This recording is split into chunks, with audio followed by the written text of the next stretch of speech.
Tüy diken hikayelerine hepiniz hoş geldiniz. Bu içeriğimizde sizlere korku dolu, kanınızı donduracak, tüylerinizi diken diken edecek hikayeler anlatacağız. Tam da bu yüzden korkudan yer yer benim kadar hoşlanmayan bütün arkadaşlarımı ormanın derinliklerindeki çığlıklarını kimsenin duyamayacakları kulübüme getirdim. İsterseniz çok uzatmadan başlayalım. Çünkü böyle şeyleri ne kadar uzatırsak o kadar toplandıkları söylüyor. Ben korkmaya başladım bile. Okay. Başlayabiliriz. Şimdi herkesi buraya toplayan kişi olduğumdan dolayı sorumluluğu bana ait hissediyorum ve ilk hikayeyi kendim anlatmayı düşünüyorum. Madem adettendir böyle hikayeler anlatılacağı zaman korku içerikli, paranormal hikayeler anlatılırken bunları neden kafanızdan uydurmamanız gerektiğini anlatan bir hikaye paylaşacağım sizlerle. Bu arkadaşımın başına gelen bir olay. Bir gün içmek için toplanıyorlar. Yaklaşık 8 tane erkek. Biz dangozlar bir araya gelince ne yaparız biliyorsunuz. Hadi böyle abi böyle korkunç hikayeler anlatalım, ha korkalım tırsалım ha diye takılırlarken böyle. Bizim arkadaşın evinde oluyor bu arada. Toplanıyorlar abi. Baştan hikaye anlatmaya başlıyorlar. İsmini vermeyeceğim çocuğun. X deyip geçiyorum. Ve bizim X böyle korku falan konusunda çok rahat bir insan olmadığı için lan diyor hani bildiğim hikaye yok. Aslında dinlemek de istemiyorum ama şimdi ayıp olacak bir şey anlatmasam. Herkes çünkü sırayla bir şey anlatmaya başladı bile. Ya bir şeyi uyduruvereyim ne olacak yani hani en kötü inanmazlar. Çok korkunç değiller geçeriz falan diye kafasından bir tane hikaye uyduruyor. Hikaye şu şekilde. Abi diyor biliyorsun bak senin bu evin ilk sokak aşağısında bir tane otopark var. Evet var abi ne oldu? İşte orada bundan yıllar önce işte bir tane kadın kendini yakarak intihar etmiş. Abi ne oldu sonra? Abi işte hala otoparkın etrafına geçerken bu kadını gören, sesini duyan insanlar varmış falan tarzı çok böyle hani uydurmasyon bir hikaye anlatıyor. Herkesin jenerik, internette okuyabileceğin, her yerde görebileceğin, duyabileceğin. Ama ilginç bir şekilde insanlar bir ciddi misin? Ben geçtim oradan ya sanki öyle bir şey hatırlıyorum falan. Hakikaten insanlar böyle beğeniyor da hikayeyi yani. İyi diyor yırttık güzel tamam. Sıkıntı yok. Hikaye cepte. Akşam bitiriyorlar abi. Çıkıyor arkadaş eve doğru gidiyor. Aklına geliyorsa lan de benim şimdi otoparkın yakınından geçmem lazım. Niye ben böyle bir şey anlatıp kendimi korkuttum ki? Kendi kuyusunu galiba. Klasik aynen. Ama eve doğru yürürken karşıdan bir tane kadın geliyor. Bu arada kışın ortası bu olay. Karşıdan bir tane kadın geliyor ama böyle mini etekli askılı falan. Ama diyor kışın ortasında nasıl ölmüyorsun yani hani. Mini etekli askılı deyince tüylerim diken diken oldu soğukta tövbe. Hikaye işe yaradı diyor. Neyse. Kadın yaklaşıyor bizim elemanı. Pardon diyor ve adam ya, buyurun diye cevap veriyor. Ya ben bir yer soracaktım sakıncası yoksa bu hani şu otopark nerede acaba diye çocuğun anlattığı otoparkı soruyor. İlk bir böyle Yusuf biraz titriyor arkadaş ama hani yani tesadüf yani olur. Hoş bir tesadüf değil ama tesadüf deyip geçiştiriyor. Hadi işte şuradan gidince şurada bulabilirsiniz diyor. Teşekkür ederim sağ olun diyor. Kadın ayrılıyor. Garip ama yapacak bir şey yok. Tesadüf diye giderken tekrar pardon diye sesleniyor arkadan. Buyurun diyor. Az önce beni anlattınız değil mi arkadaşlarınıza? O yüzden bu tarz hikayeleri özellikle çocuklar, gençler lütfen kafanızdan uydurmayın. İnansanız da inanmasanız da saygı önemli. Ulan bırak ben anlatmayayım ya. Kestik. İlk hikayeyi bitirdiğimize göre sıradaki hikayeye geçebiliriz. Kim anlatmak istiyor? Yani sağ baştan gidelim madem. Herkes çok gönüllü gelmiş. Konuşurken diyordunuz abi yapmasak aslında. Neyse. Yapacak bir şey yok. Her seferinde daha da çok korkuyorum. Başa gelen hikayelerse madem ben de kendi başıma gelen bir hikayeyi anlatayım. Güzel. 2015-2016 senesinde Japonya'daydım. Sizlerin bildiği üzere. Bizlerin gittiği de üzere. Aynen. Öyleyim hemen. Her akşam bir tane bar buldum ben. Her akşam oraya gidip geliyorum. Yani her akşam değil de yani haftanın belirli günlerinde. Ondan sonracığıma en kısa yollarda arka sokaklardan falan geçiyor. Şans eseri de bir arka sokakta bir tapınağın önünden geçe yazdı. Zaten yani. Hani bizde ne kadar cami varsa orada o kadar tapınak olduğu için. Her sokakta ki daha sık yani. Gece çok korkutucu oluyor. Neyse bölmeyeyim. Benim hikayem de tam olarak bununla alakalı bir şeydi zaten. Şimdi genelde o zamanlar Pokemon Go yeni çıkmış. O yüzden sürekli bir elimde telefon böyle. Telefona bakıyorum, yola bakıyorum. Telefona bakıyorum, yola bakıyorum. Neyse birkaç gün böyle gitti. Bir gün şans eseri telefonumun şarjı yok. Yola bakmak zorunda kaldım yani. Büyük kayıp. Ondan sonra bu tapınağın önünden geçerken de böyle tapınağın bahçesinin köşesinde, yolun kenarında ve beyaz kıyafetli, uzun siyah saçları olan bir abla. Şimdi klasik, jenerik, Japon hayaleti olunca bu konsept. Ondan sonra hani ister istemez şöyle bir bakıyor insan. Lan gerçekten mi görüyorum yoksa Allah Allah Çok falan içtim. oluyor böyle. Ha. Kitap yani.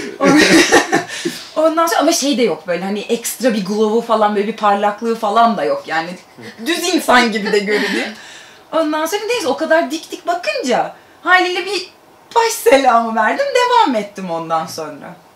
Birkaç gün sonra şimdi içime de dert oldu. Daha hani elimde telefon olsa bile böyle bir etrafıma oraya bakarak böyle gidiyorum. Birkaç gün sonra bu ablayı yine gördüm ben orada ama bu sefer bana arkası dönüktü. Sonra yine birkaç gün sonra yine gördüm aynı şekilde kıyafetler, saçlar falan filan. Ondan sonra ama bu sefer elinde bir tane sopa vardı. En sonunda canıma tak etti. Çıktım gittim ben de. Böyle akşam üzeri 7-8 falan tapınağa girdim. Tapınakta da bir tane tapınağın nesi rahibi mi oluyor orada? Yani Ondan sonra rahip böyle altında kırmızı bir tane hakaması var. Ondan sonra dedim kusura bakmayın hani rahatsız ediyorum bu saatte falan ama adam da döndü tabii buyurun dedi. Beni de yabancı görünce herhalde yardıma ihtiyacı var kafasına girdi ama. Ondan sonra dedim ya yok dedim hani ben yolumu falan da kaybetmedim her şey yolunda ama dedim ben burada böyle birini görüyorum. Nasıl yaparsın ki o konuşmanın açılışını Hayır, zaten? hayır. Aynen. Ondan sonra hani burada böyle biri var mı? Dedi yok burada sadece ben çalışıyorum. Peki dedim etrafta böyle oturan birini biliyor musunuz falan. Neyse kızı da anlattım falan adam böyle bir dakika dedi. Bir tane fotoğraf getirdi bana. Ondan sonra bu kıza mı benziyor diye böyle hastane yatağında yatan bir tane kız dedim evet bu. Ondan sonra adam dedi ki bu kız dedi benim kızım. 5 sene önce kanserden kaybettik. Aklım çıktı tamam mı? Okey tamam o zaman ben gideyim kusura bakmayın rahatsız ediyorum deyip bir daha da o yoldan geçmedim. Yolumu uzatıyorum sürekli. Şu an Tüy bak şöyle. Şu an görmüyorsunuz ama tülken. Hayır. Tülken. Hey. Başardım. Keşke yapsaydın ya. Telefonu çevirip şöyle Pokemon Go'dan baksaydın. Çariz atmış aslında değil mi? Hayır game'den. Ne?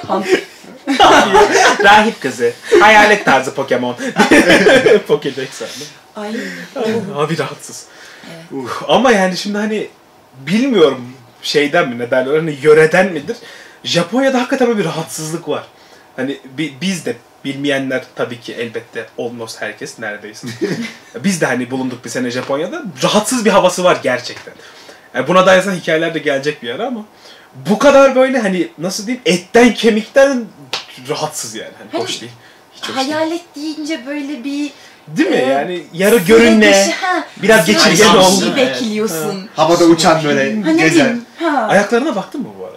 Yok bakmadım hayır. Çünkü hani şimdi Hatırlamıyorum. şöyle hani Japonlardaki direkt şey var ya bu dedim yani kitap muhabbeti. Direkt bayağı yani ders kitabı hayaleti yani. Bayağı resimde olan hayalet. Klasik böyle beyaz kıyafetli, siyah saçlı. Şöyle, Ama yani onların bir ayrıntı var. Ayakları olmuyor. Ders, yani olayı o yani. Keşke baksaydın. Yere ama değmiyor. üzerindeki Aynen, o beyaz havada elbisenin kaldı. sonra işte resimde gördüğüm Hastane, hastane önlüğü evet. Ya, olduğunu Aa. fark ettim. Evet. Ben lütfen aynen. Geçelim biz geç. Madem sağ baştan dedik sıradan devam edebiliriz. Evet. Benim anlatacağım hikaye bir avcı ile ilgili. Hayatını tabii ki avlanarak ve avladığı şeyleri satarak geçinen bir abimiz. Bir gün tekrar ava çıkıyor her zaman yaptığı gibi. Ama o gün çok fazla zaman kaybediyor avlarken. Hava kararmaya başlıyor ve ormanın içinde kayboluyor. Tam bulamıyor yolunu. Diyor bir yöne doğru gideyim. Eninde sonunda çıkarım, yolumu bulurum diyor. Yürüyor. Mantıklı. Yani mantıklı. Ormanda Aynen. yapılması gerekenler. Yürüyor. Saatlerce yürüyor. Sonra bir açıklıkta bir kulübeye denk geliyor. Havada hafif artık kararmaya başlamış artık. Hani bildiğin güneş batmış. Diyor ben geceyi artık burada geçireceğim. Bir şeyim yok, seçeneğim yok. Bir gideyim, tıklayayım. Hani içeride kimse anlatayım durumumu. Bir gece kalayım sonra sabah giderim diyor. Tanrı misafiri. Aynen. kafası. Ama hiç ışık falan gelmiyor. Bacasından hiçbir şey tutmuyor. Diyor kimse yok herhalde. Bir çekinerek yavaş yavaş yaklaşıyor böyle etrafına bakıyor. Ama hiçbir şey yok. Neyse diyor bir tıklayayım belki çoktan uyumuştur içerideki diyor. Bir yaklaşıyor kapıya, aralık kapı. İçeride kimse yok yani. İşte bu noktada dönüp gideceksin. İşte Yani evet, uzatmayacaksın daha fazla. Ama diyor hani yerimi de bilmiyorum ormanda ne olduğunu. Yani, Artık yapacak kalacağım, yapacak bir şey yok. İçeri giriyor. Böyle terk edilmiş bir mekan değil. Öyle tozlu ya da dağınık bir yer değil. Belli ki burada hani dağ evi gibi bir şey. Biri burada yaşıyor bir sürelik belli. Diyor ben burada yatayım. Hani sabah biri gelirse derdimi anlatırım. Böyle böyle oldu derim. Geçiririm öyle diyor. Neyse geçiyor. Tek kişilik bir yatak var zaten. Oraya oturuyor. Etrafına bakıyor. Böyle ev çok güzel dekore edilmiş. Her yerde böyle portreler falan var ama çok güzel yapılmışlar. Çok güzel detayla çizilmişler. Ve şey diye şaşırıyor hani niye bu kadar güzel portreler, niye dağ evinde varken Dağın kulübe, başında. aynen dağın başında, ormanın ortasında kulübe ama portreler çok güzel. Neyse diyor, bana ne ki diyor. Ama sanki şey gibi böyle kötü hissediyor. Sanki bütün portreler ona bakıyormuş gibi geliyor. Diyor ki hani zaten sabahtan beri avlandım, yürüdüm, hani yoruldum. Hava da karardı. İşte bana öyle geliyor, işte yorgunum, bir şeyler görüyorum gibi düşünüyor. Ama yine de çok huzursuz olduğu için onlara bakmayayım ben diyor. Yüzünü yastığa kapayıp öyle uyuyor. Sabah uyanıyor böyle, kendine geliyor. İyi diyor, güzel, bir şey olmadı. Neyse düşün, ben kesin bana dün gece öyle geldi. Sabah öyle olmaz diyor. Ben o portrelere bir tekrar bakayım hani. Gerçekten hepsi bu tarafa mı bakıyor diyor. Kafasını bir kaldırıyor, etrafa bakıyor. Her yer pencere. Abi her yer pencere yapma ya. Abi. İşin daha da korkunç yanı, eğer kapı tarafında pencere varsa ve girerken insan görmediyse dışarıda Evet. daha da GG Ya, yani. Evet, dediğim gibi Ne bakıyor, kadar- etrafa bakıyor, bir şey var mı diyor. Yok, hiçbir şey yok etrafta. Ne kadar yorgun olman lazım ki yani hani böyle bir şey. Abi çok sıkıntı. Şöyle ama kafa yapısından dolayı birazcık onu yaşamış olabilir. O kadar çaresizken kalacak böyle bir yere rastlamışken seçeneğin yok, yorgunsun. Yani zaten başka türlü öyle bir Yani. yerde kalmazsın Evet. yani. Kulübe. Burada mı kalsam acaba? Güvenli görünüyor. Öleyim. Bütün korku filmlerinin senaryosu oraya gidiyor çünkü zaten. Ormandaki kulüp. Ama yani Aynen. rahatsız. Bir de gece anladığım kadarıyla Evet tabii zaten. canım. Hani, ya bilmiyorum, ben gece bana bakan surat olduğunu düşünsem ya kalkar portreyi indiririm ya giderim. Evet. Küfürsüz giderim. Portreyi indirmeye kalktığını düşün. Ay! Ay dokunma. Elinde- Elinde kalıyormuş. O daha kötü Şey, yani. Pencereye doğru gidiyorsun, ellerini uzatıyorsun, gülümsüyor sana portre Aa, böyle bu- bakıyor. Get off my Ay. lawn. Bahçemden zaten bu Amerika'da olsa sıkıntı ya. Evet. Yatağımda birisi mi var?